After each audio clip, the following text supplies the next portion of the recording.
ဗန်နာရေးစီးမြင့်ဖောက်ပြမှုများအတွက်ချက်စီတံငွေပေါင်း10 တန်းပေးဆောင်ရမယ်။အင်္ဂလာဘောလုံးဖွဲ့ချုပ် FA ကတော့ဗန်နာရေးဆိုင်ရာစီးမြင့်ဖောက်ပြမှုများနဲ့ပတ်သက်လို့ချက်စီတင်းကိုအရေးယူမှုတွေပြုလုပ်လိုက်ပြီးဖြစ်ပါတယ်။ချက်စီတင်းကငွေကြေးနဲ့ပတ်သက်တဲ့စီကံချက်တွေကို84ခုထိဖောက်ပြခဲ့တာနဲ့ပတ်သက်ပြီးစုံစမ်းစစ်ဆေးမှုတွေပြုလုပ်ခံခဲ့ရပြီးတဲ့နောက်တံငွေပေါင်း10 တန်းပေးဆောင်ဖို့နဲ့အပြောင်းရွှေ့ကာလတွေမှာကစားသမားခေါ်ယူခွင့်2ကြိမ်ဆက်ပိတ်ပင်ပြစ်ဒဏ်ကိုပါချမှတ်ခံခဲ့ရပါတယ်။အစောပိုင်းမှာစီကံထိန်းသိမ်းရေးကော်မရှင်ကချက်စီတင်းကိုရမှတ်6မှတ်နှုတ်ပြစ်ဒဏ်ချမှတ်ခဲ့ပေမဲ့အယူခံဝင်ခဲ့ပြီးတဲ့နောက်အဆိုပါအမှတ်နှုတ်ပြစ်ဒဏ်ကိုပယ်ဖျက်ပေးခဲ့တာဖြစ်ပါတယ်။အဲဒီအမှတ်နှုတ်ပြစ်ဒဏ်အစား2029ခုနှစ်ဇွန်လ30ရက်နေ့အထိအပြောင်းရွှေ့ကာလ2ခုဆက်တိုက်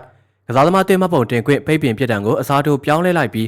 းအဲဒီပြစ်ဒဏ်ကိုယာယီရွှေ့ဆိုင်းပေးထားပါတယ်။အဲဒီကလို့ချက်စီဘက်ကအလားတူစီမင်းဖောက်ပြမှုမျိုးတွေထပ်မံကျိုးလုံးမှာကအဆိုပါအပြောင်းရွှေ့ပိတ်ပင်ပြစ်ဒဏ်ကိုအသက်သွင်းပြီးတော့အရေးယူသွားမှာဖြစ်တယ်လို့လည်းဖော်ပြထားပါတယ်။ FA ဘက်ကချက်စီတင်ကိုပွဲစားဆိုင်ရာစီမင်းစည်းကမ်းတွေဂျားကန်ဆက်သွယ်ဆောင်ရွက်မှုတွေနဲ့လောက်ကန်ဆိုင်ရာမှုဆိုင်ရာစီမင်းတွေ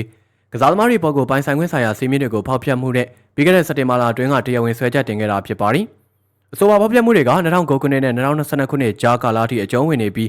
းအဓိကအဖြစ်ရုရှားတရေရိုမန်အီဘရာမိုဗစ်ကချက်စီတင်ကိုပိုင်ဆိုင်ခဲ့တဲ့2010-17ရာသီကနေ2015-16ရာသီကြားဖြစ်ပွားခဲ့တဲ့ဖြစ်ရပ်တွေဖြစ်တယ်လို့ FA ကအတည်ပြုပြောကြားထားပါတယ်။ FA ရဲ့ထုတ်ပြန်ချက်ထဲမှာတော့ချက်စီတင်က FA ရဲ့စီမင်း E1.2 ကိုဖောက်ဖျက်မှု84ခုစလုံးကိုကြားနာစစ်ဆေးမှုမပြုလုပ်မီကတည်းကအပြစ်ရှိကြောင်းဝန်ခံခဲ့တာကြောင့်တေချာစီကံထိန်းသိမ်းရေးကော်မရှင်ကဖြစ်တံကို2029ခုနှစ်ဇွန်လ30ရက်နေ့ထိရွှေ့ဆိုင်းထားမိ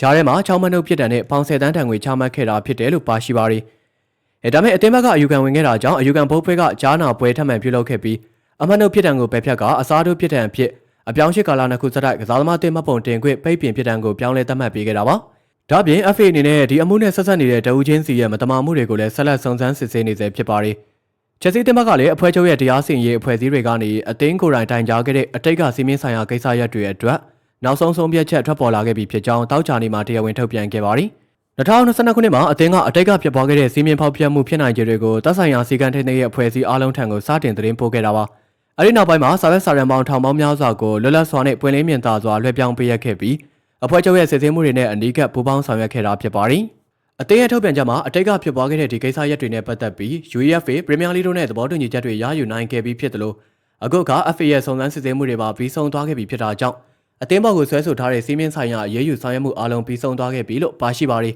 ။အရင်က UEFA ဘက်က2023ခုနှစ်ဇူလိုင်လမှာအလားတူစီးမင်းဖောက်ဖျက်မှုတွေအတွက်ယူရို10တန်းတန်ငွေရိုက်ခဲ့တာကြောင့်အခု FA ရဲ့တန်ငွေပါဝင်ဆိုရင်ချက်စီတင်ပေးဆောင်ရမယ့်တန်ငွေစုစုပေါင်းကပေါင်18တန်းထပ်မကရှိလာခဲ့ပြီလည်းဖြစ်ပါတယ်။ရုရှားယူကရိန်းစစ်ပွဲဖြစ်ပွားပြီးရုရှားသမ္မတပူတင်နဲ့နီးကပ်တဲ့ဆက်ဆံရေးရှိတယ်ဆိုတဲ့အကြောင်းပြချက်နဲ့ပြည်ထောင်စုအစိုးရကရိုမန်အီဘရာမိုဗစ်ရဲ့ပိုင်ဆိုင်မှုတွေကိုတန်ခတ်ပိတ်ဆို့ခဲ့တာကြောင့်ပရီးမီယာလိက2022ခုနှစ်မတ်လမှာသူ့ကိုအသင်းပိုင်ရှင်ဖြစ်ကနေပယ်ဖျက်ခဲ့တာပါ။အဲဒီနောက်တော့ဘိုလီနဲ့ကလီယာလိုက်ကပ်ပတယ်တို့ဦးဆောင်တဲ့ယင်းနှိမ့်မြောက်နယ်သူများအဖွဲ့ကအသင်းကိုလွှဲပြောင်းရယူခဲ့ပြီးတော့ငွေကြေးဆိုင်ရာစစ်ဆေးမှုတွေပြုလုပ်ချိန်မှာအတိတ်ကဗန်နာရေးစီရင်ခံစာတွေမှာမပြည့်စုံတာနဲ့ FA စီးမင်းတွေဖောက်ဖျက်ထားပွဲရှိတာတွေကိုတွေ့ရှိခဲ့လို့အဖွဲ့ချုပ်ထံကိုတရားဝင်သတင်းပို့ခဲ့ခြင်းဖြစ်ပါတယ်။တီးခြားအမှုတစ်ခုဖြစ်ချက်စီတင်ကအီဘရာမိုဗစ်လက်ထက်ကဗန်နာရေးစီးမင်းဖောက်ဖျက်မှုတွေမပြည့်စုံတဲ့ဗန်နာရေးစင်းစရာတွေနဲ့ဘေးချေဖို့ပြက်ကွက်မှုတွေကြောင့်လွန်ခဲ့တဲ့မလအတွင်းကပရီးမီယာလိရဲ့ပေါင်10တန်းတန်ငွေရိုက်ခံခဲ့ရတယ်လို့တနေ့ရွှေ့တိုင်းထားတဲ့ပထမအသင်းကစားမတစ်ခေါ်ယူခွင့်ပိတ်ပင်ပြစ်ဒဏ်ကိုလည်းကြုံတွေ့ခဲ့ရပူပါတယ်။အဆိုပါမှုမှာ2017နဲ့2018ကြားကာလတွေအတွင်းဟာဇက်ရာမီရက်စ်ဒေးဗစ်လူးရှာရန်နဲ့နေမန်ဂျာမာတစ်တို့အပါအဝင်ကစားသမား9ယောက်ရဲ့ပြောင်းရွှေ့နဲ့မှတ်ပုံတင်ခြင်းဆိုင်ရာကိစ္စရပ်တွေအတွက်တရားဝင်မှတ်ပုံတင်ထားခြင်းမရှိတဲ့ပွဲစား9ဦးထံကိုပေါင်23တန်းထပ်မကပေးချေခဲ့ကြောင်းဖော်ပြထားပါတယ်။ဘောလုံးအသင်းရဲ့ပိုင်ရှင်အောင်ပြုလုပ်ခဲ့တဲ့အတိတ်ကမတမာမှုတွေကိုအသင်းပိုင်ရှင်တွေဘက်ကပုံမှန်လင်းလင်းတိုင်ကြားပြီးတော့ပူပေါင်းဆောင်ရွက်ခဲ့တာကြောင့်ရမနှုတ်ပြစ်ဒဏ်လိုမျိုးရာသီဝမှာကွင်းတွင်တိုက်ရောက်မှုရှိမဲ့ပြစ်ဒဏ်ကနေကင်းလွတ်ခွင့်ရရှိခဲ့တာက